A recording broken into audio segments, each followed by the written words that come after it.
الحمد لله نحمده ونستعينه ونصلي على رسوله الكريم وعلى آله وصحبه أجمعين ما بعد আলহামদুলিল্লাহ আল্লাহ তাআলার মেহেরবানিতে আমরা লাইভ শুরু করতে পেরেছি। আমরা কিছুক্ষণ মূল আলোচনা যাওয়ার আগে কিছুক্ষণ অপেক্ষা করব, যাতে যারা যোগ দিতে চান তারা যেন যোগ দিতে পারেন। তারপর ইনশাআল্লাহ তাআলা আলোচনা শুরু করব।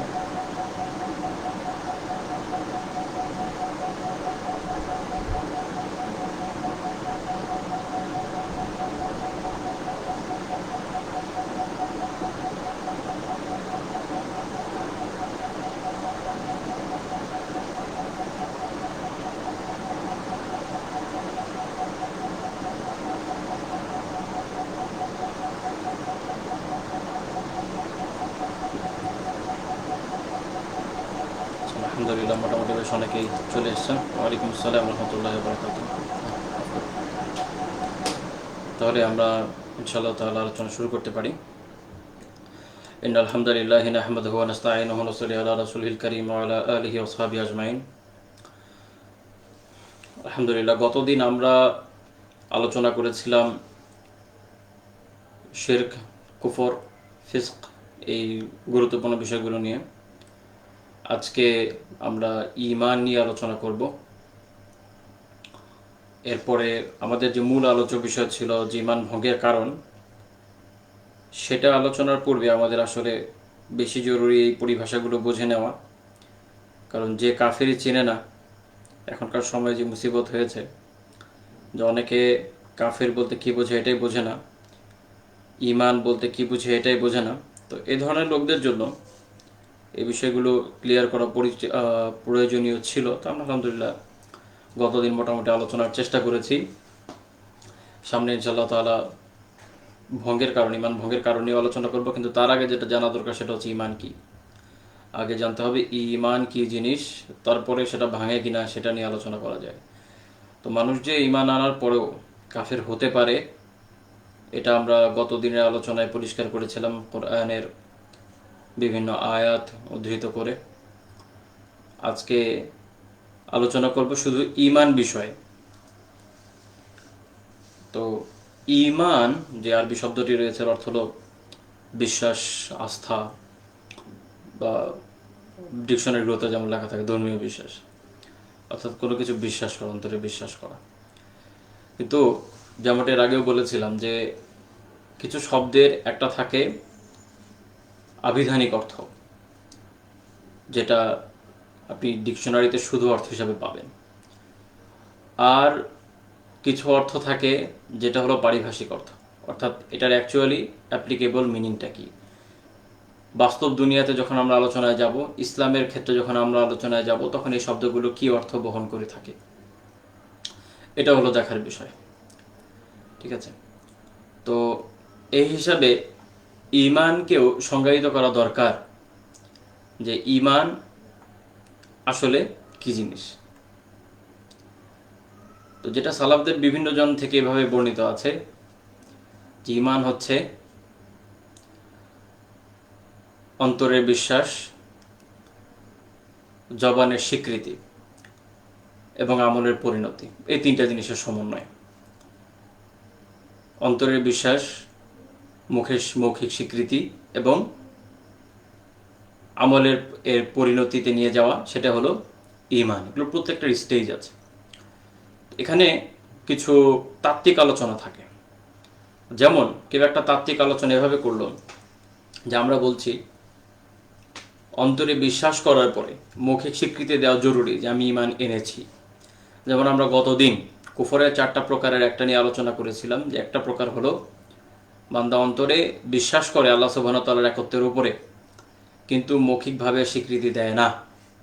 ইসলামের সত্যতার উপরও বিশ্বাস করে কিন্তু মৌখিকভাবে স্বীকৃতি দেয় না, যেমন আবু তালিবের ঘটনা রয়েছে।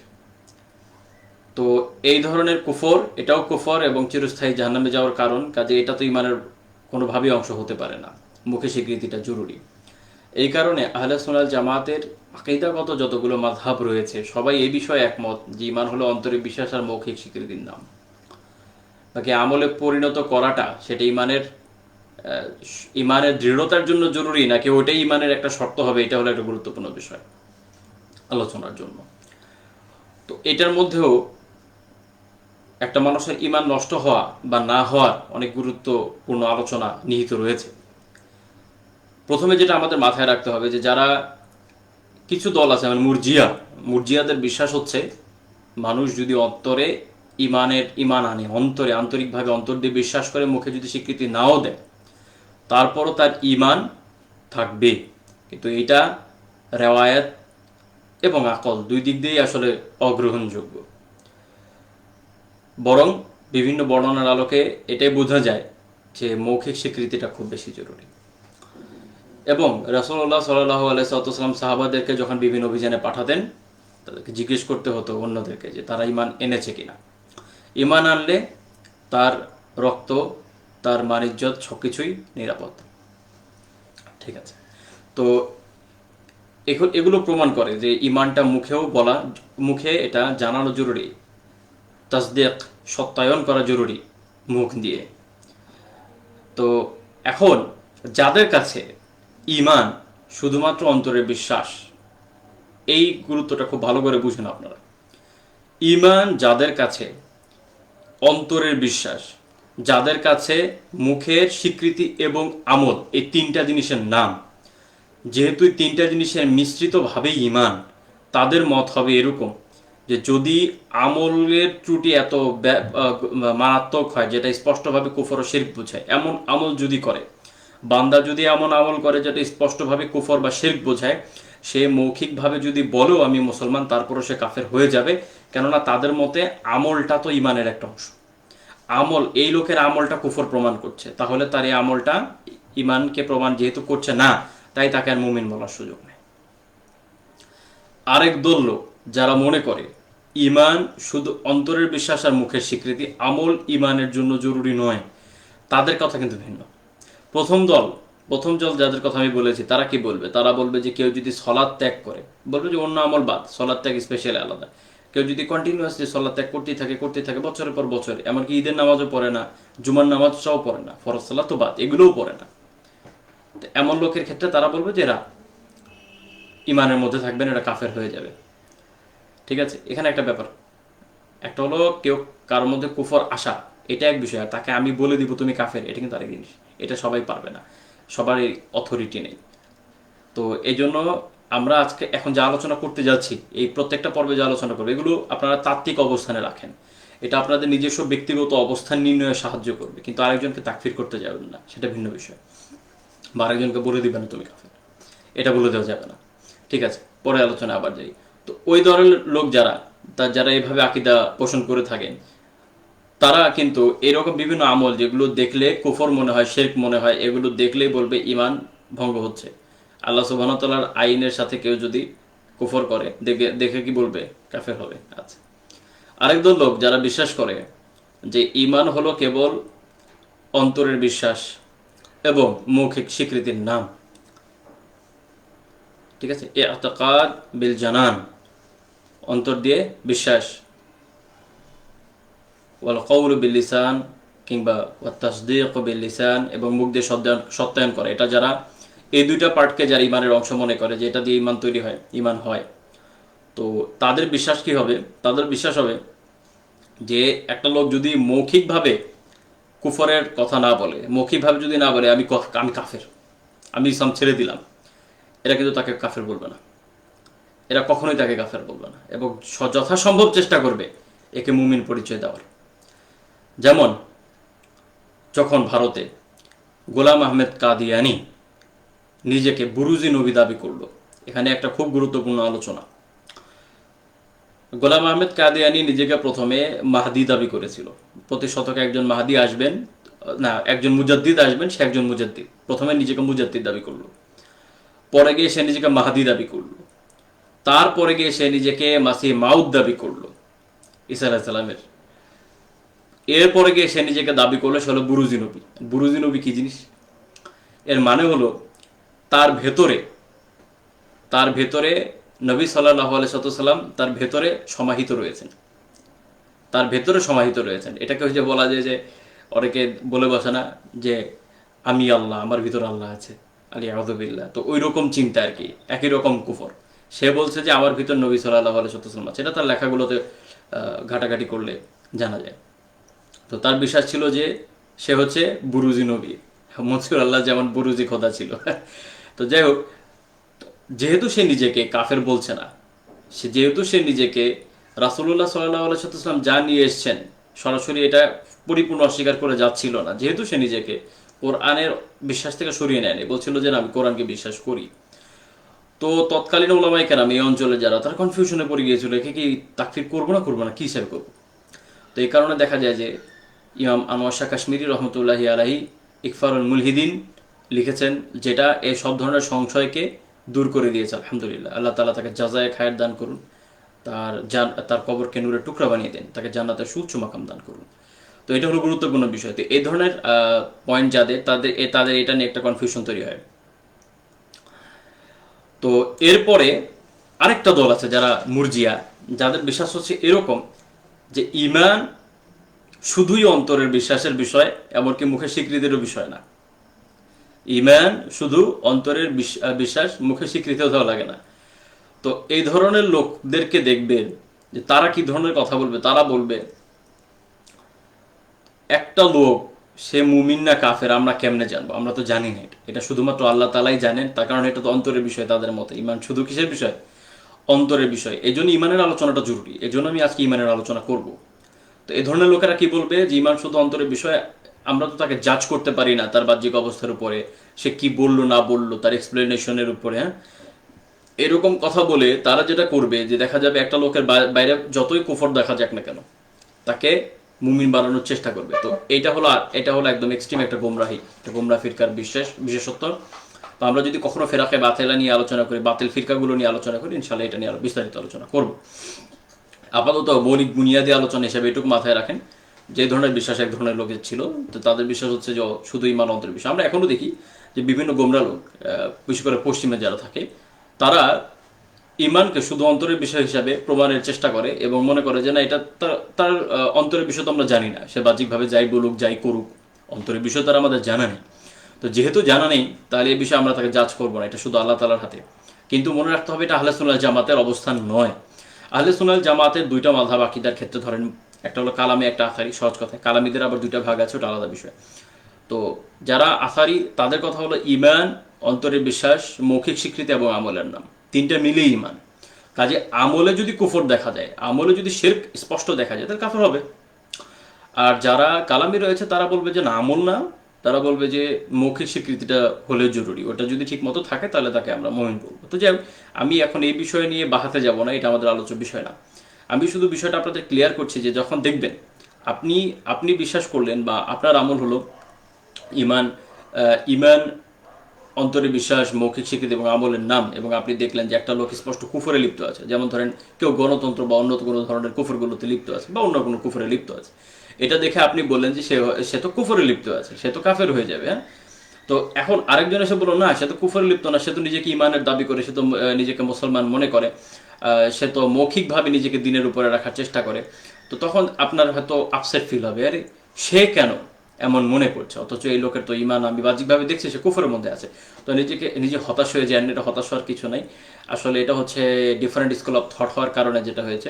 তো আমরা অবশ্যই বিপক্ষ মত যেটা আছে, যারা আহলে সুন্নাতের ভিতরে যারা আছে, যারা বাইরে তাদের কথা বাদ, যেমন মুরজিয়া ওদের কথা বাদ, যারা বলবে যে শুধু অন্তরের বিষয়, মুখে যা ইচ্ছা তাই বলুক, তা না। আহলে সুন্নাত কিন্তু মুখের কথাটা খুব গুরুত্ব দেয়, আহলে সুন্নাত মুখের কথা গুরুত্ব দেয়।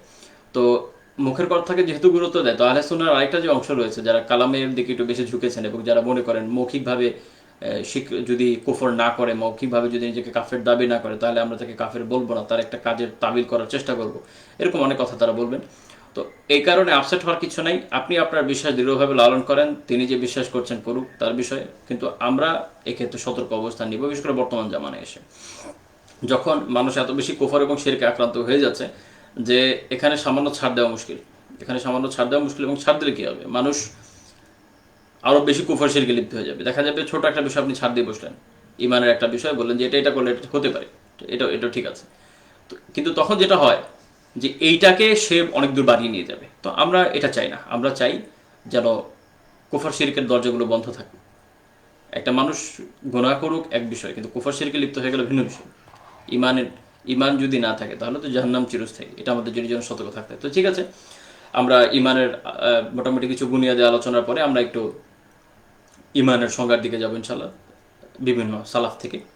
যেমন ইমাম আবু বকর আল খাল্লাল রহমতুল্লাহি আলাই ওনার আকিদা, ইমাম আহমদ বিন হাম্বল রাহিমাল্লাহ থেকে রিওয়ায়াত করেছেন, এর 177 নম্বর যে পয়েন্ট, সেখানে আহমদ বিন হাম্বল রাহিমাল্লাহ বলেছেন যে ইমান ইমান কি জিনিস। উনি বলছেন জান্নাল ইমান কওলু বিল লিসান, ইমান হচ্ছে মুখের মুখের উদ্ধৃতি, মুখে বলা। ওয়া আমালু বিল আরকান, এবং শরীর অঙ্গ প্রত্যঙ্গ দিয়ে আমল করা। ওয়া ইতিকাদু বিল কলব, এবং অন্তরের বিশ্বাস। তো মৌখিক স্বীকৃতি, বাহ্যিক আমল এবং অন্তরের বিশ্বাস। ইয়াজিদু বিত্তাআহ, আল্লাহ তাআলার আনুগত্যের মাধ্যমে ঈমান বৃদ্ধি পায়। ওয়া ইয়ানকুস বিল মাসিয়াহ, এবং গুনার মাধ্যমে এটা ক্ষতিগ্রস্ত হয়, কমে যায় ঈমান।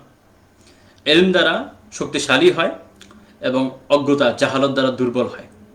তো এটা আহমদ বিন হাম্বল রাহিমাহুল্লাহর অবস্থান যে ঈমান আসলে কি জিনিস। তো এরপরে আসেন ইমাম মুজানি রহমতুল্লাহি আলাইহি, আহলে সুন্নাত জামাতের আরেকজন ইমাম, যিনি ইমাম শাফিঈ রাহিমাহুল্লাহর ছাত্র ছিলেন। তিনি ইমানের সংজ্ঞা যেভাবে দিয়েছেন, যেটা শরহ সুন্নাহ ওনার কিতাব, সেখানে উনি বলেছেন ঈমান কওলুন ওয়া আমাল মা ইতিকাদিহি বিল জানান। ঈমান হলো কথা এবং আমলের নাম, অন্তরের বিশ্বাস সহ। কথা এবং আমলের নাম, অন্তরে বিশ্বাস সহ। কওলু বিল লিসান ওয়া আমালু বিল জাওয়ারিহ ওয়াল আরকান। তো তার কথা হচ্ছে যে ঈমান হলো মৌখিক যে স্বীকৃতি সেটা, এবং অঙ্গ প্রত্যঙ্গ দিয়ে যে আমল করা হয় সেটা।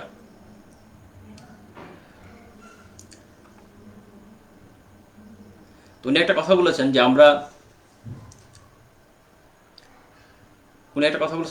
লা ঈমানা ইল্লা বিআমাল, আমল ব্যতীত আসলে ঈমান নেই। ওয়ালা আমালা ইল্লা বিঈমান, আর ঈমান ব্যতীত কোনো আমলও হয় না। তো ঈমান যদি না থাকে তাহলে তো আপনার আমল আসলে গ্রহণযোগ্য না, কোনো আমলই গ্রহণযোগ্য না, এবং সেই আমলের কোনো দাম নেই।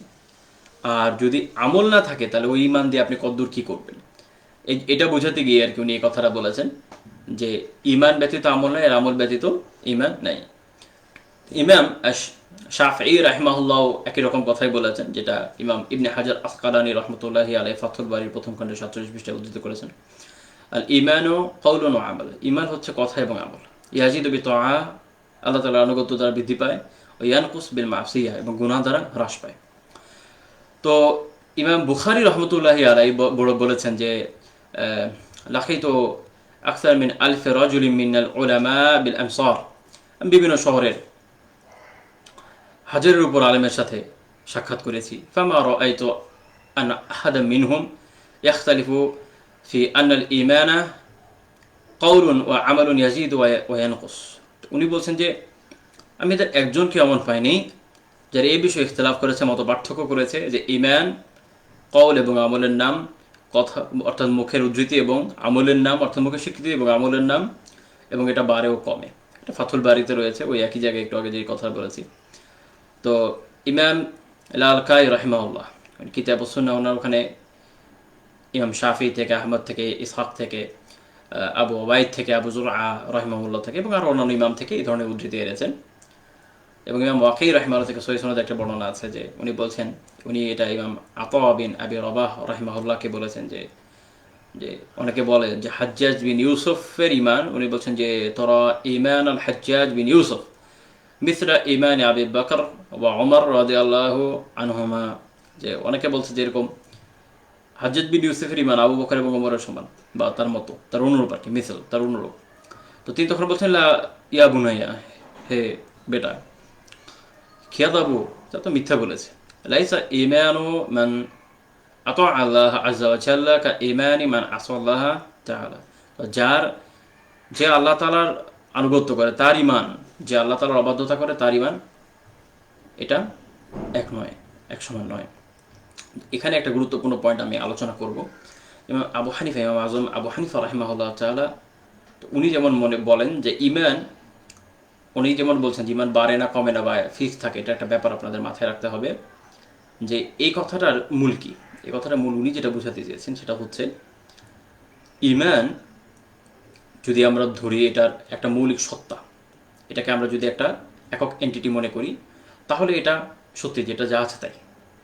বিষয়টা একটু উদাহরণ দিলে আপনারা সবাই বুঝবেন। যেমন আমরা যে কোনো সংখ্যা তৈরি করি, লাইক আপনারা যেহেতু সবাই ইউনিভার্সিটি স্টুডেন্ট, আপনারা ভালো বুঝবেন ইনশাল্লাহ। দেখেন আমরা যে কোনো সংখ্যায় তৈরি করি না কেন, এর মৌলিক একক হচ্ছে এক, ওয়ান। একের সাথে এক যোগ করলে 2 হয়, একের সাথে দুইটা এক যোগ করলে 3 হয়, একের সাথে অন্যান্য সংখ্যা যোগ করলে আরও বাড়ে। বাস্তবতা হলো প্রত্যেকটা সংখ্যারই মৌলিক কি এক, শূন্য কিন্তু কোনো মৌলিকতা না। মৌলিক হলো কি এক।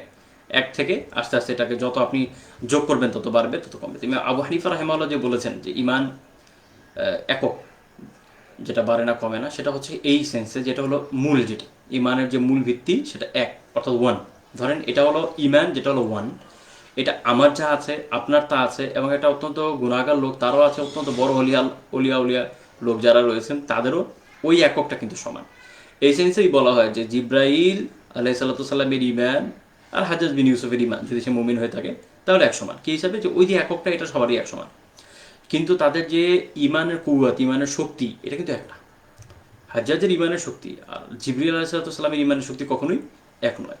ঠিক আছে? যে কোনো বড় একজন জালেম, একজন কাফের, কাফের তো বাদী, যে কোনো বড় জালেম, মুমিন কিন্তু জালেম, এই ধরনের লোকের ঈমান আর বড় একজন আল্লাহওয়ালা লোকের ঈমান এই হিসাবে কখনোই এক নয়। তাদের দুজনের ঈমানের শক্তি আলাদা। এক, দুই হলো এই এই লেভেলটার উপর ঈমান বাড়তে থাকে, আবার ঈমান কমতেও থাকে। হতে পারে ধরেন আপনার কথার কথা আপনার ধরেন এক আছে, এখন আপনার বেড়ে বেড়ে অনেক ভালো 90% হয়ে গেল, আবার আপনি গুনাহ করলেন, কমতে কমতে কমতে কমতে আরও নিচে আসলো। তবে একের নিচে যখন চলে যাবেন কাফের হয়ে যাবে, কারণ তখন ওই ন্যূনতম ঈমানটাও কি থাকলো না, অবশিষ্ট থাকলো না।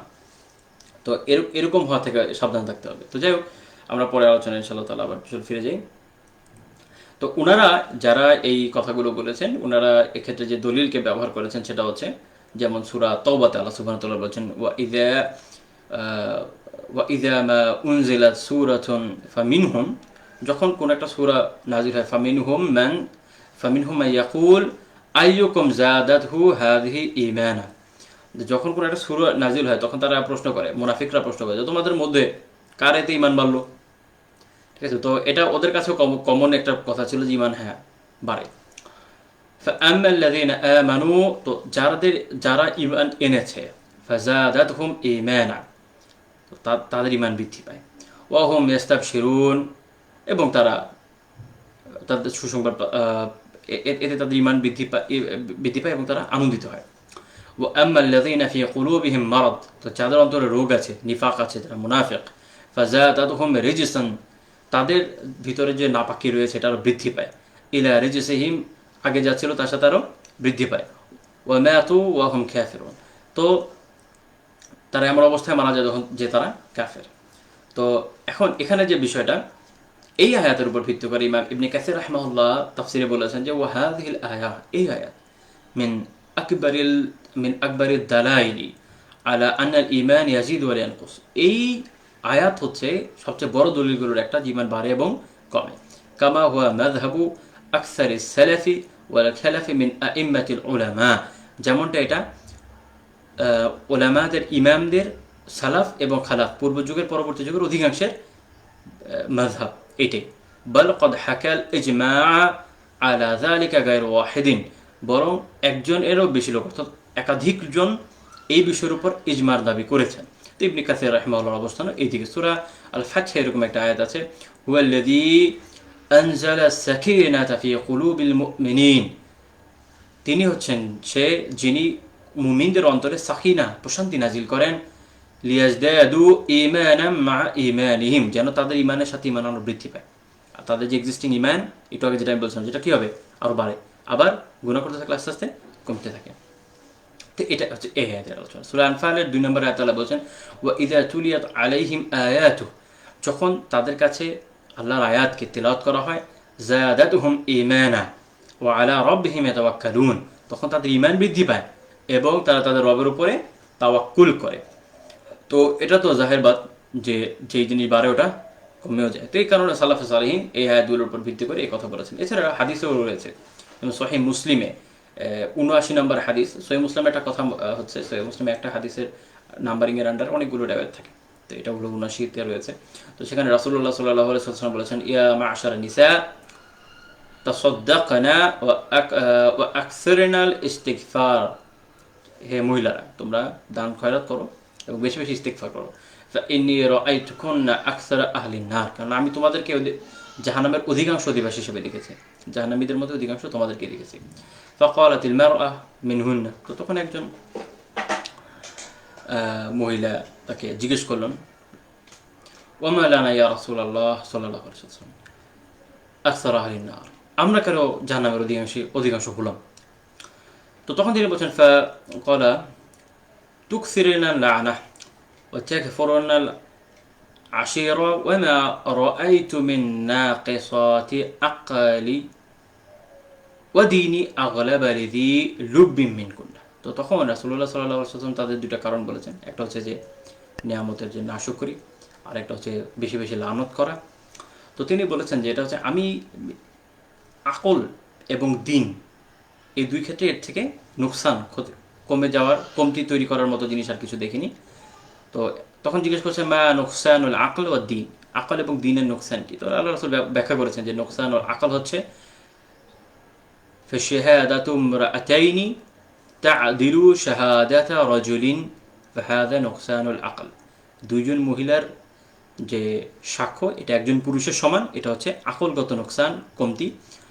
وتمكث الليالي ما تصلي وتفطر في رمضان فهذا نقصان الدين। আরেকটা হচ্ছে যে কিছু রাত, অর্থাৎ যখন তাদের পিরিয়ড থাকে এই সময়, এবং রমজানের যে দিনগুলো এই সময় তারা আমল যে করতে পারেন, এটা হচ্ছে দিনের নোকসান। অর্থাৎ এখানেও নোকসান অর্থাৎ শর্টেজের যে বিষয়টা, এটা হাদিস দিয়ে প্রমাণ করা হয়ে থাকে। এছাড়া সহিহ মুসলিমের রিওয়ায়াত রয়েছে, সেটা 193 রয়েছে, যেখানে জাহান্নামীদেরকে যখন বের করে আনা হবে তখন বলা হবে যে ইনতালিক, যাও, ফামান কানা ফি কলবিহি আদনা আদনা আদনা মিন মিসকাল হাববাতিন মিন খারদালিন মিন ঈমানিন ফাআখরিজুহু মিনান নার, যার একদম একদম খুব সামান্য সামান্য সামান্য ঈমান আছে তাকে বের করে নিয়ে আসো। তো তাহলে বুঝে গেল ঈমান খুব সামান্য হয়, একদম পরমাণু পরিমাণ। ঠিক আছে? তো এখানে আবার এই হাদিস থেকে কেউ কেউ এরকম মনে করেন যে এই ঈমান, তারা কি মনে করে, অনেকে যারা মুরজি আছে তারা মনে করে এই ঈমান মানে হলো তার অন্তরে যে সামান্য বিশ্বাস ছিল, বাইরে যত কুফরি করুক, যে শিরকে কথা বলুক, বিষয় কিন্তু এটা না, বিষয় কিন্তু এটা না। বরং এটা বুঝতে হবে যে এটা হলো সেই মুমিন যে ঈমান অন্তরে এনেছে, মুখে স্বীকৃতি দিয়েছে, আমলও করেছে, কিন্তু আমলের শর্টেজ থাকার কারণে, অনেক শর্টেজ ছিল, অনেক শর্টেজ থাকার কারণে ঈমানের পরিমাণ অনেক অল্প হয়ে গেছে। তো এদেরকেও ইনশাআল্লাহ আল্লাহ তাআলা বের করে আনবেন, এটা হচ্ছে এই হাদিসের ব্যাখ্যা। তো তারপর ইবনে মাসউদ রাদিয়াল্লাহু তাআলা আনহু থেকে বর্ণিত আছে, উনি আল্লাহ তাআলার কাছে দোয়া করতেন যে আল্লাহুম্মা জিদনা ঈমানা, হে আল্লাহ আমাদের ঈমান বৃদ্ধি করে দেন, ওয়া ইয়াকিনা ওয়া ফিকহা, এবং আমাদের ইয়াকিন, আমাদের যে দৃঢ় বিশ্বাস আপনার প্রতি, এটা বৃদ্ধি করে দেন, এবং আমাদের ফিকহ, দিনের সমাজ, দিনের বুঝ, এটা বৃদ্ধি করে দেন। তো অনেকে যেরকম একটা মনে করে যে ইয়াকিন ঈমান বৃদ্ধি পাওয়া মানে হচ্ছে ইয়াকিন বৃদ্ধি পাওয়া, এটা কিন্তু আসলে এরকম না, বরং ইয়াকিন বৃদ্ধি পাওয়ার মাধ্যমে ঈমান হয়তো বৃদ্ধি পেতে পারে। এবার মূল কথা হলো ঈমান বৃদ্ধি পাওয়ার মাধ্যমে কি হয়, ইয়াকিনটা আসলে আরও বৃদ্ধি পায়, আরও পাকাপোক্ত হয়। তো এই রিওয়ায়াত ইমাম তাবারানী রাহিমাহুল্লাহ উল্লেখ করেছেন তার মুআজামুল কবীরে 8549 নম্বর রিওয়ায়াত। হাইসামি রাহিমাহুল্লাহ এর সনদকে জাইয়িদ বলেছেন, আর ইবনে হাজার রাহমাতুল্লাহি আলাইহি ফাথুল বারীতে এটাকে সহিহ বলেছেন। তো তারপর জুনদুব বিন আব্দুল্লাহ রাদিয়াল্লাহু তাআলা আনহু রিওয়ায়াত রয়েছে যে তিনি রাসূলুল্লাহ সাল্লাল্লাহু আলাইহি ওয়াসাল্লামের যুগের যে বর্ণনা দিয়েছেন যে আমরা আল্লাহ রাসূলের যুগে যখন অল্প বয়স্ক ছিলাম, তো তখনকার বর্ণনা দিয়েছেন তিনি যে ফাতাআল্লামনাল ঈমান ক্বাবলা আন নাতাআল্লামাল কুরআন, আমরা কোরআন শেখার আগে ঈমান শিখতাম, কোরআন শেখার আগে ঈমান শিখতাম। তো ঈমান একটা শেখার বিষয়, এটা আমাদের জন্য যেটা বেশি করে ইলম অর্জন করতে হবে, যত ইলম অর্জন করবেন ঈমান দৃঢ় হবে, ঈমান আরও বাড়বে, ঈমান শেখা হবে। সুম্মা তাআল্লামনাল কুরআন ফাজদাদনা বিহি ঈমানা, তো এরপর আমরা কোরআন শিখতাম, এতে আমাদের ঈমান বৃদ্ধি পেত। এটি ইবনে মাজায় রয়েছে 61 নম্বর হাদিস, ইবনে মান্দা রহমতুল্লাহ আলাইহি কিতাবুল ঈমানে এনেছেন 208 নম্বর হাদিস হিসাবে, এবং শেখ আলী বিন মুহাম্মদ আল ফাকিহি এটাকে হাসান বলেছেন। তো এই বর্ণনাগুলো থেকে আমাদের জন্য যে বিষয় পরিষ্কার হলো সেটা হলো ঈমান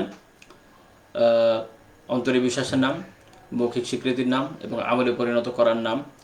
তো এই কারণে কেউ যদি আমলগত কুফর করে অবশ্যই সে কাফের হবে, কেননা আমলগত কুফর তার ইমানকে নষ্ট করে দিবে এবং আমলগত কুফর তার ইমানকে কমিয়ে দিবে, কমাতে কমাতে এক সময় এটাকে বিলুপ্ত করে দিবে, কারণ ইমান বাড়েও কমে, যখন বিলুপ্ত হয়ে যাবে তখন সে অবশ্যই কাফের হবে। তো এগুলো তাত্ত্বিক আলোচনা, এটা আগেও বলেছি যে আমরা হুট করে কাউকে বলে দিব না তুমি কাফের, বরং আমরা এটা হলো নিজেদেরকে শেখানোর চেষ্টা করব, নিজেদের ইমানকে বৃদ্ধি করার চেষ্টা করব, নিজের ইমানকে ঠিক রাখার চেষ্টা করবো ইনশাআল্লাহ তাআলা। ঠিক আছে, এটা হলো সবচেয়ে গুরুত্বপূর্ণ বিষয় যেটা আমাদের জন্য।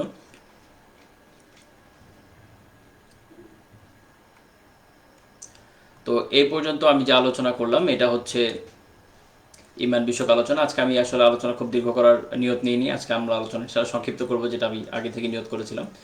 আগামী দিন ইনশাল্লাহ আগামী সপ্তাহে আবার আপনাদের সাথে দেখা হবে। আজকে আমি খুব অল্প আলোচনা করেছি, আমি নিজে একটু শারীরিকভাবে অসুস্থ। আজকে একবার ভেবেছিলাম আপনাদের লাইফটা নিব না, পরে মনে হলো যে না নিয়ে ফেলি, তাতে হয়তো আল্লাহর রহমতে কিছু ফায়দা হবে। তো আমার এখানে এই মুহূর্তে আমার ভিডিও আমাকে শো করছে না নেটে একটু দুর্বলতার কারণে, তো আশা করি আপনারা দেখতে পাচ্ছেন। তো আপনাদের আমি প্রশ্নগুলো একটু দেখি। আচ্ছা, আলহামদুলিল্লাহ, আল্লাহ তাআলার মেহেরবানি।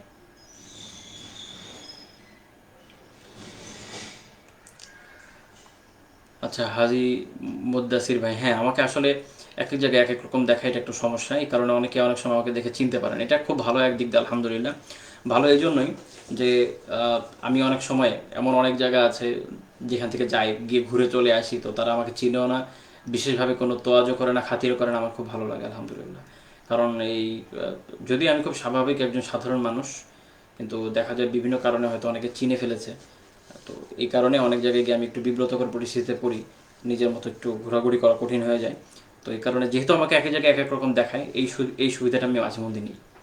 তো মাঝে মধ্যে নিয়ে এবং মাঝে মধ্যে বিভিন্ন জায়গায় যাই, নিজের পরিচয় না দিয়ে চুপচাপ ঘুরে টুরে চলে আসে, খুব ভালো লাগে আলহামদুলিল্লাহ। সবাই আমাকে সাধারণ মানুষের মতো ট্রিট করে, যদি আমি সাধারণ মানুষই, তবুও বললাম আর কি, যেহেতু অনেক একটু উল্টা একটু ভাবার চেষ্টা করে, হয়তো একটু সুপেরিয়রিটি চিন্তা ভাবনা অনেকের মাথায় চলে আসে। এটা আল্লাহ তাআলার মেহেরবানি, আল্লাহ তাআলা যদি কাউকে সম্মান দেন এটা আল্লাহর মেহেরবানি। মোহাম্মদ ইমরানুল রহমান, আসসালামু আলাইকুম। ওয়ালাইকুম আসসালাম। লাইভটা কি ইউটিউবে আপলোড দিবেন? হ্যাঁ ইনশাল্লাহ আপলোড দিয়ে দিব, আজকের লাইভটা ছোট, দ্রুত দিয়ে দিব ইনশাল্লাহ। আরিফ রহমান ভাই, মাতুরিদি নিয়ে বলেন। এটা ডিফারেন্ট আলোচনা, মাতুরিদি কি? আচ্ছা দেখেন আরিফ রহমান ভাই, বিষয়টা হচ্ছে এই জায়গায় যে দেওবন্দি উলামায়ে কেরাম যে একদম মাতুরিদি, এটা আমি আগেও মানি না, আজও মানি না, ভবিষ্যতে মানবো না। আমি বলি যে দেওবন্দি উলামায়ে কেরাম, তো প্রথম কথা হচ্ছে ওনারা ফিকহে হানাফি, দ্বিতীয়ত হচ্ছে আকিদার ক্ষেত্রে এটা সত্য যে ওনাদের অধিকাংশ আকিদাতে মাতুরিদি হয়ে থাকেন, কেউ কেউ কিন্তু আশারিও আছেন, আবার আসারিও কেউ কেউ আছেন। আবার এখানেও ব্যাপার আছে যেটা অনেকে জানে না, মাতুরিদিদের ভিতরেও নিজেদের ভিতরেও কিছু সাব স্কুল আছে যেখানে বিভিন্ন বিষয় নিয়ে মতভেদ থাকে।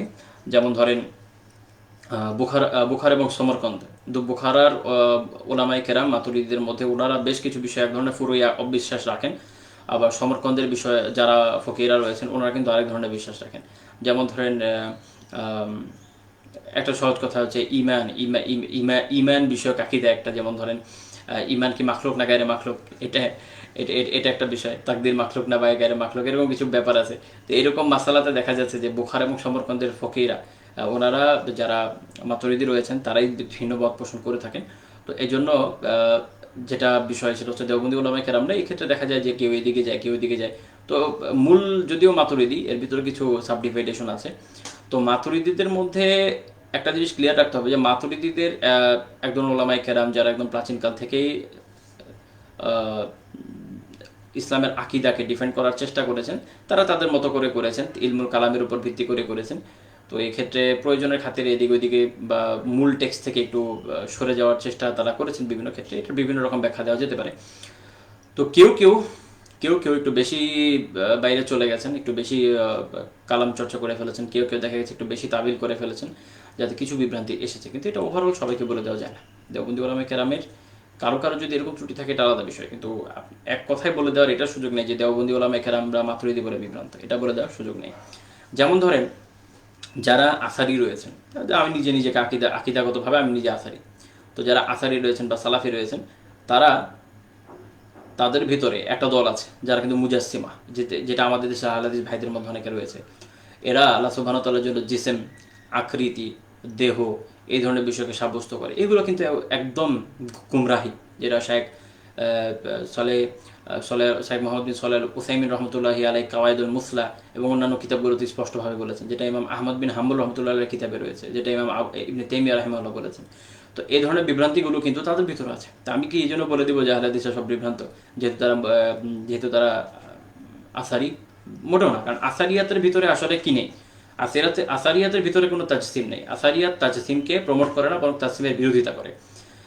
কিন্তু আসারিদের মধ্যে কেউ কেউ তাজসিমের দিকে চলে গেছে, এই কারণে আমি বলে দিতে পারি না যে আসারিরা মুজাসসিমা। এটা হলো একটা প্রান্তিকতা। আবার একইভাবে মাতুরিদীদের ভিতরেও কেউ কেউ সিফাতকে একদম অস্বীকারের দিকে নিয়ে গেছে, এই কারণে আমি বলে দিতে পারি না যে মাতুরিদীরা বিভ্রান্ত, বরং মাতুরিদীদের মূল স্কুল অফ থট মোটেও সিফাতকে অস্বীকার করার বিষয় না, মোটেও সিফাতকে তারা অস্বীকার করেন না, বরং তারা সিফাতের ক্ষেত্রে যেটা করে, তাদের কথা হচ্ছে এরকম দুইটা তাফাউদ। আল্লাহ সুবহানাহু ওয়া তাআলার সিফাতের ক্ষেত্রে মূলনীতি হলো এটা, যেটাকে সমর্পণ করতে হয় আল্লাহর দিকে। তো একটা সিফাতের ক্ষেত্রে দুইটা সমর্পণ হতে পারে, বুঝেন? এক হচ্ছে কাইফিয়া, এক হচ্ছে মানা, যে এই সিফাতে যে শব্দটা আল্লাহ তাআলা প্রয়োগ করেছেন এটার অর্থ আমরা মিনিং করব না। আরেকটা হচ্ছে স্বরূপ আমরা বুঝবো না। আহলে সুন্নাহ ওয়াল জামাতের সবাই একমত, মূল বিষয় আহলে সুন্নাহ ওয়াল জামাত বুঝবো এভাবে যে তারা এটার কাইফিয়াত বা স্বরূপটা নিচ্ছে না।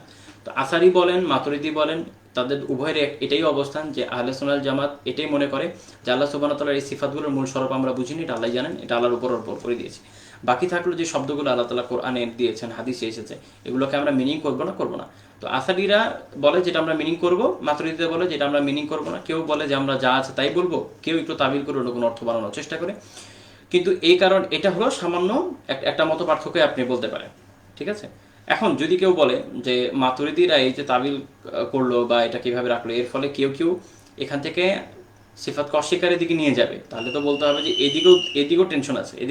এই জন্য যে যারা এটা মিনিং রাখছে তাদের মধ্যে একদম কি করেছে, তাজসিমের দিকে চলে গেছে। আমরা বাংলাদেশি এরকম অনেক লোকের লেখা পড়েছি, অনেক লোকের লেখা দেখেছি, যারা আল্লাহ সুবহানাহু ওয়া তাআলাকে এইভাবে কিয়াস করে আল্লাহ তাআলার আকীদা পর্যন্ত সাব্যস্ত করতে চায়। ইয়াউযু বিল্লাহ, আল্লাহ তাআলার ব্যাপারে কি কিয়াস করা যায়? এটা তো ওয়াহির বিষয়। একজন লিখছে যে আল্লাহ তাআলা যেহেতু সামিউন, আল্লাহ তাআলা যেহেতু সর্বশ্রোতা, তাহলে শোনার জন্য তো একটা অঙ্গ দরকার। তো শোনার জন্য কি অঙ্গ দরকার? কান দরকার। তাহলে আল্লাহ তাআলার কান আছে। ইয়াউযু বিল্লাহ, কোথায় আছে আল্লাহ তাআলার কানের কথা? আল্লাহ তাআলা কোথাও লিখেছেন? তো এইভাবে দেখা যাচ্ছে যে আসারি নাম দিয়ে তাজসিমের চর্চা চলছে, আবার মাতুরিদি নাম দিয়েও আকীদা অস্বীকারেরও, সিফাত অস্বীকারেরও চর্চা চলছে। এই জন্য এটা হলো মূল কথা, উভয় দিক থেকে কিন্তু গোমরাহি পয়দা হতে পারে। এটার কারণে আমরা আমভাবে কাউকে গোমরা বলে দেব না। আমরা বলবো যে এরাও আহলে সুন্নাহ জামাতের, ওরাও আহলে সুন্নাহ জামাতের। এখন কেউ যদি কোনো কারণে আহলে সুন্নাহ জামাতের আকীদা থেকে বের হয়ে যায়, এটা তার বিষয়। এবং যারা বের হয়ে যাবে, আমরা তাদের ব্যাপারে উম্মতকে সতর্ক করব যে অমুক লোক তাজসিম করেছে, অমুক লোক মুজাসসিমা, যেটা আসারিদের আকীদা না, আবার অথবা অমুক লোক জাহমিয়া, কেননা সে সিফাতকে অস্বীকার করেছে, এটা মাতুরিদীদের আকীদা না। তো এই কারণে মাতুরিদিয়াতের নামে কেউ জাহমিয়াতের প্রচার করলে আমরা এটাও রদ করব, আসারিয়াতের নামে কেউ তাজসিম প্রচার করলে আমরা এটাকেও রদ করবো ইনশাআল্লাহ তাআলা।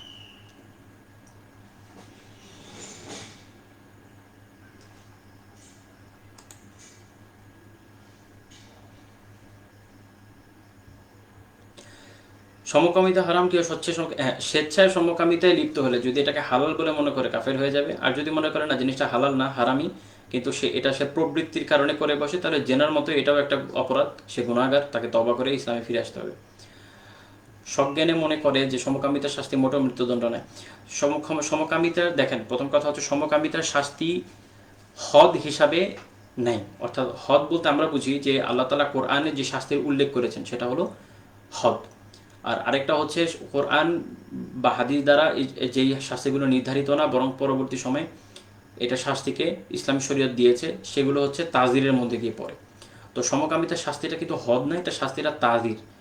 ওদের সমকামীদের যে শাস্তি দেওয়া হবে এটা তাজির, এটা কিন্তু হদ না। তো কেউ যদি মনে করে যে শাস্তি মৃত্যুদণ্ড না, তাহলে সে হদ তো অস্বীকার করে না, তাজির অস্বীকার করেছে। তো এই অবস্থায় সে অবশ্যই ফাসেক। আমরা তাকে একদম কাফের বলে দিব না, তাকে এটা বুঝাতে হবে যে এটা শাস্তি মৃত্যুদণ্ডই হবে।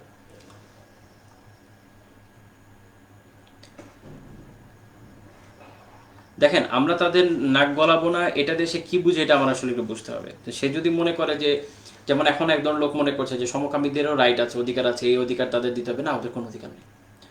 এই ধরনের লোক যারা পুরো সমাজের জন্য ফাসাদ, যারা পুরো সমাজকে নষ্ট করে ফেলছে, যারা আল্লাহ তাআলা ধ্বংস করে দিয়েছেন এমন একটা জাতির, আল্লাহ তাআলা কিন্তু সমকামিতার জন্য একটা জাতিকে ধ্বংস করে দিয়েছেন। তো এইটার যখন প্রচার হবে, এটা খুব ভয়ানক বিষয়। তো আমরা এটা কিন্তু চুপ থাকতে পারি না, বরং আমরা নাক গলাবো। এটা আমাদের ইমানি বিষয় যে আমরা নাক গলাবো এবং আমরা বারবার বলবো, এই বিষয়ে সচেতন করব যে এটা একটা একটা কুফর। এটা যারা বিশ্বাস করে যে সমকামিতা জায়েজ তারা কাফের, এবং সমকামীদের কোনো এই ধরনের কোনো অধিকার নাই। বরং যদি ইসলামী শরিয়া কখনো ক্ষমতায় আসে অবশ্যই এদেরকে হত্যা করা হবে ইনশাআল্লাহ তাআলা, খুব ভালো মতোই হত্যা করা হবে। আর ইসলামী শরিয়া যদি না আসে তাহলেও আমরা সরকার বা এই ধরনের বিভিন্ন গ্রুপ যারা আছে, যারা আইন বিভিন্ন দেশে জারি রাখছে, এদের উপর একটা প্রেশার ক্রিয়েট করতে হবে যে অন্তত এক্সিস্টিং আইন দিয়ে হলেও তারা যেন এই জিনিসটাকে আটকে রাখে, রোধ করে। এবং এটা আরেকটা গুরুত্বপূর্ণ বিষয়, সমকামিতা একটা হচ্ছে মানসিক সমস্যা, ডাক্তাররাও যেরকম বলে, এবং এই বিষয়ে প্রচুর আলোচনা রয়েছে। প্রথম কথা মনে রাখতে হবে যে LGBTQ এর যতগুলো ধারা, যতগুলো দিক রয়েছে, এদের প্রত্যেকটা একটা মানসিক রোগ, এবং এটাকে ছড়িয়ে যেতে দেওয়া যায় না, তাহলে পুরো সমাজ একদিন ধ্বংস হয়ে যাবে। এই জন্য আমাদের নৈতিক দায়িত্ব, দিনই দায়িত্ব যে আমরা অবশ্যই এই বিষয়ে কথা বলবো, অবশ্যই নাক গলাবো, এবং অবশ্যই অবশ্যই অবশ্যই এটাকে রোধ করার সর্বাত্মক চেষ্টা করবো। বিষয়টা ব্ল্যাক রাইটসের মতো কোনো বিষয় না, এটা ভিন্ন বিষয়। ঠিক আছে?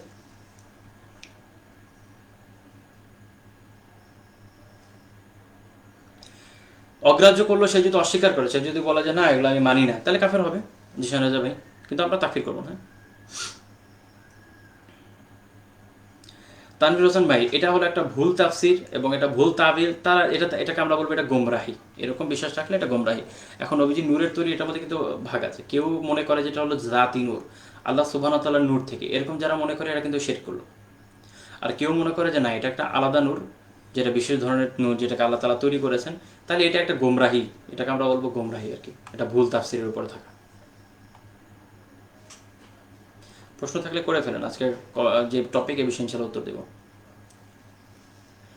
অনিশ ভাই, এই পরিভাষাগুলো বিভিন্ন সুফি কেরাম তাদের বিভিন্ন ধ্যান করে বা বিভিন্নভাবে হোক এটা তারা পেয়েছেন। এই পরিভাষাগুলো ইসলামের কোনো গুরুত্বপূর্ণ টপিক, কোনো কোনো বিষয় না। এটা সুফি শাস্ত্র, ওটা একটা আলাদা শাস্ত্র, তাসাউফ একটা আলাদা শাস্ত্র। ওটার মধ্যে যদি একটা টপিক থাকে সেটার মধ্যে এটাকে ভিতরে দিয়ে দেওয়া যেতে পারে, কিন্তু ইসলামী আকীদায় এগুলোর কোনো স্থান নাই।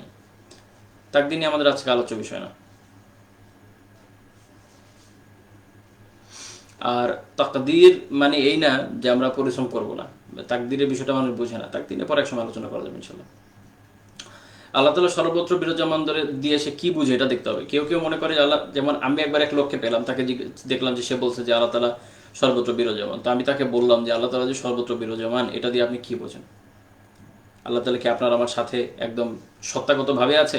উনি বলছেন না, একদম মূর্খ লোক আমাকে বলছে না আল্লাহ তো আরশে মহল্লায় থাকে। আরশে মহল্লা তো আর বলতে পারে না, বলছে মহল্লা। আচ্ছা, তো আল্লাহ তাআলা আরশে মহল্লায় থাকে, তো আপনি যে বলেন আল্লাহ তাআলা সব জায়গায় আছে, তো বলছে যে আল্লাহ তাআলা সব জায়গায় তার জ্ঞান দিয়ে আছে না, সব তো জানেন উনি। আমি বললাম বাহ, তাহলে তো আপনার একদম আহলে সুন্নাত জামাতের আকীদা। তো এই জন্য আগে দেখেন যে যে ধরনের কথা বলে সে আসলে কি বিশ্বাস করে। যদি এরকম বিশ্বাস করে যে আল্লাহ তাআলা সবকিছুর সাথে মিশে আছে, একটা হচ্ছে যে আল্লাহ তাআলা সর্বত্র আছেন, এটা যেমন কোরআনের আয়াতে আছে না, ওয়া হুয়া মাআহুম আইনামা কুনতুম, তোমরা যেখানেই থাকো না কেন তিনি তোমাদের সাথে আছেন। এটা এর উপর ভিত্তি করে কেউ যদি একটা বাতিল তাবিল এরকম মনে করে যে আল্লাহ তাআলা সত্যগতভাবে সব জায়গায় আছেন, তাহলে এই তাবিলটা সঠিক নয়। যেহেতু আল্লাহ সুন্নাত জামাতের ইমামগণ এই ধরনের তাবিল করেন নাই, সাহাবীদের থেকে এই ধরনের তাবিল নেই, বরং ইবনে আব্বাস রাদিয়াল্লাহু আনহু যেমন বলছেন যে ইলমের মাধ্যমে রয়েছেন। তো কাজে এই তাবিলটা সঠিক তাবিল নয়, কিন্তু তারপর এটা একটা তাবিল। আর আরেকটা হলো সে যদি মনে করে যে আল্লাহ তাআলা সর্বত্র এমনভাবে যে বিরাজমান যে তিনি সৃষ্টির সাথে মিলেমিশে আছেন, তাহলে এটা হলো হুলুলের আকীদা। এটা হলো হুলুলের আকীদা, কিছু ক্ষেত্রে ইত্তেহাদের আকীদা। এটা কুফর, এটা কুফর। স্মৃতিশক্তি বৃদ্ধির আমল, খুব কঠিন কথা। স্মৃতিশক্তির বৃদ্ধির আমল, প্রথম কথা হচ্ছে গুনাহ ছাড়েন। দ্বিতীয় কথা হচ্ছে পরিমিত ঘুমান, 5-6 ঘন্টা ঘুমান, 6 ঘন্টা ওকে। তারপর হচ্ছে যে জিনিস পড়বেন বারবার পড়বেন ইনশাআল্লাহ তাআলা। খুব দরুদ পড়েন, ইস্তেগফার করেন, নেক আমল করেন। আরেকটা বিষয় হচ্ছে কিছু কিছু খাবারও এক্ষেত্রে নাকি ভালো কাজে আসে, এগুলো অ্যাপ্লাই করতে পারেন ইনশাআল্লাহ তাআলা।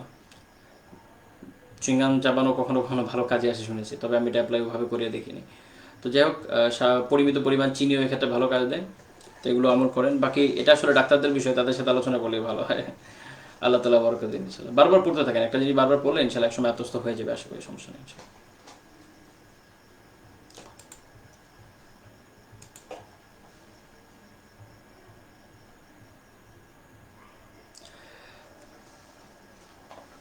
ওয়ালাইকুম আসসালাম।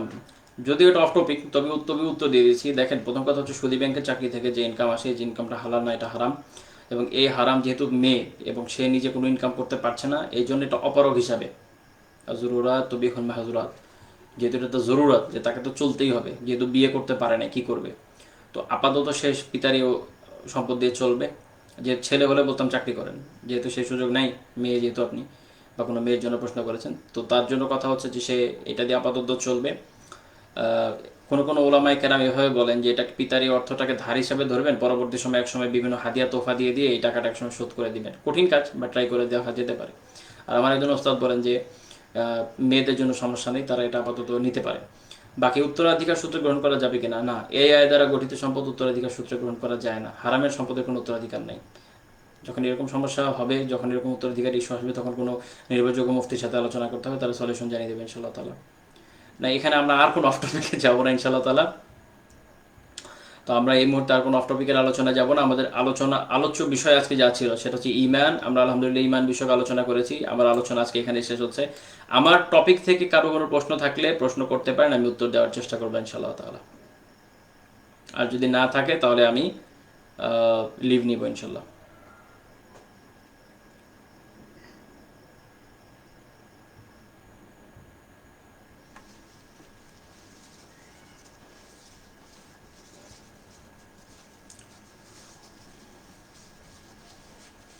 বাকি আপনাদের অনেকেরই বিভিন্ন বিষয়ক প্রশ্ন টশ্ন থাকে, ওটার জন্য অন্য কিছু করা যায় কিনা এটা ইনশাল্লাহ আমি সামনে দেখব।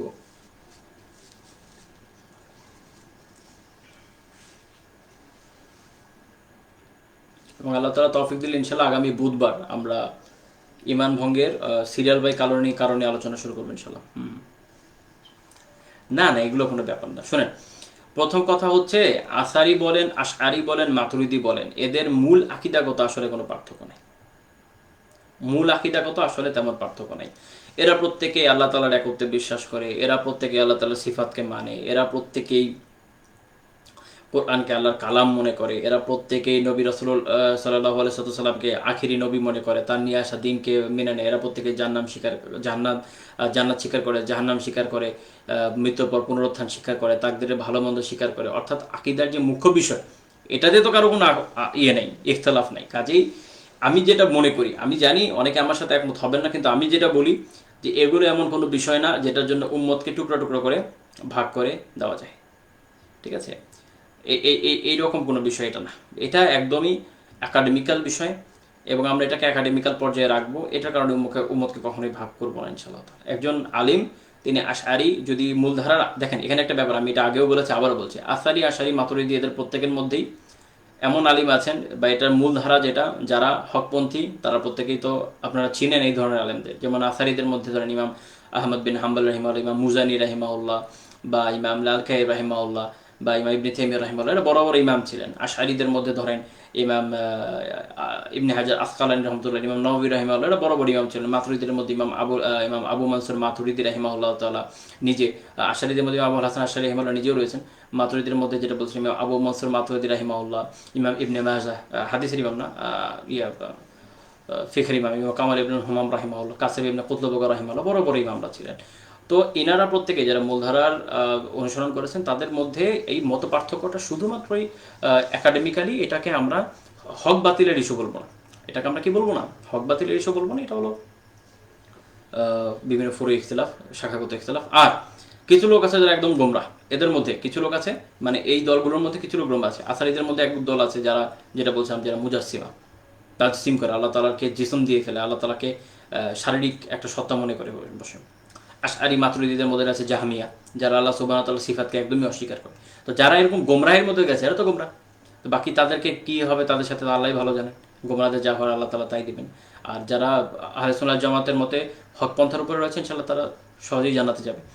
কাজে ওইভাবে ভাগ হবে না, কাজে টেনশনের কিছু নেই ইনশাআল্লাহ। আমাদের যারা বিশেষ করে আম মানুষ, এখানে আরেকটা গুরুত্বপূর্ণ বিষয় দেখেন, আমি খুব সতর্ক করি, আম মানুষ এগুলো বুঝবে না। আম মানুষ আসারি বুঝবে না, আশআরি বুঝবে না, মাতুরিদি বুঝবে না, এটা তাদের জন্য জরুরি না। আম মানুষ শুধুমাত্র ইমানের সাধারণ বিষয়, মোটা দাগের বিষয়গুলো বুঝে কিনা দেখার বিষয়।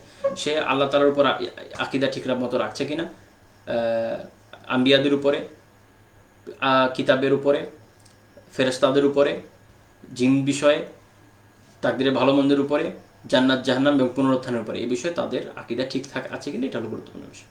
ঠিক আছে, বাকি কিছু কিছু ক্ষেত্র তো আছে, যেমন একদম অজ্ঞ যারা, একদম একদম মূর্খ যারা, যেমন একদম আপনি একজন কৃষককে ধরে এনেতে এইসব জটিল আলোচনা করতে পারবেন না। আপনার ইউনিভার্সিটি স্টুডেন্ট আপনার যত সহজে গ্রাস্প করতে পারবেন, সাধারণ মানুষ পারবে না। তো সাধারণ মানুষ আর আপনাদের অবস্থান এক না, আল্লাহ তাআলা ইনশাআল্লাহ এই বিষয়ে অবশ্যই ভিন্ন ভিন্ন একটা সুযোগ দিবেনই। যারা অজ্ঞ, যারা মূর্খ, এটাকে তাদের যে জাহালাত, এটার একটা উদারত রয়েছে। এগুলো খলিল ইসলাম ভাই, এইরকম বিভিন্ন এগুলোকে বলা হয় আমল, এগুলো কোরআনে আমল, একদম সুন্নত সাব্যস্ত এরকম হওয়া জরুরি না। এটা ধরেন কেউ হয়তো অ্যাপ্লাই করে দেখেছে যে উপায় আছে, যেমন কোরআনের ব্যাপারে আল্লাহ তাআলা বলছেন যে ফিহি শিফা, এর মধ্যে কি আছে, শিফা আছে। তো এই যে শিফা রয়েছে, কতটুকু খেলে কি করলে না করলে শিফা হবে, এটা তো আল্লাহ তাআলা কোনো প্রেসক্রিপশন দেন নাই। তো যেহেতু বলে দিয়েছেন শিফা আছে, ওলামায়ে কেরাম যুগ যুগ ধরে বিভিন্নভাবে প্র্যাকটিস করে দেখেছেন, এইভাবে এইভাবে এইভাবে এইভাবে কোথাও কীভাবে শিফা পাওয়া যায়। ইবনে কাইয়িম রাহিমাহুল্লাহ কিতাব যে তিব আর তিব ও আত্তিব নববী, ওটার মধ্যে দেখবেন যেরকম অনেক কিছুর আলোচনা আছে। তারপরে জাদুল মায়াদের মধ্যে আছে। তো কাজেই এইরকম রেওয়ায়ত পেলে আপনি এর উপর এভাবে আমল করতে পারেন ইনশাআল্লাহ তাআলা। দেখেন কাজ হয় কিনা, কাজ হলে আমাকে জানেন, আমি অ্যাপ্লাই করবো ইনশাআল্লাহ। আসিফ মাহমুদ ভাই, কখন তাকফির করতে পারবো? আমরা আসলে তাকফির বিষয়ক পুরো আলোচনা পরে করবো, কাজে আপনার টেনশনের কিছু নেই, আমরা এটা ইনশাআল্লাহ পরে বিস্তারিত আলোচনা করবো, আজকে আর উত্তর দিলাম না। হুম হুম।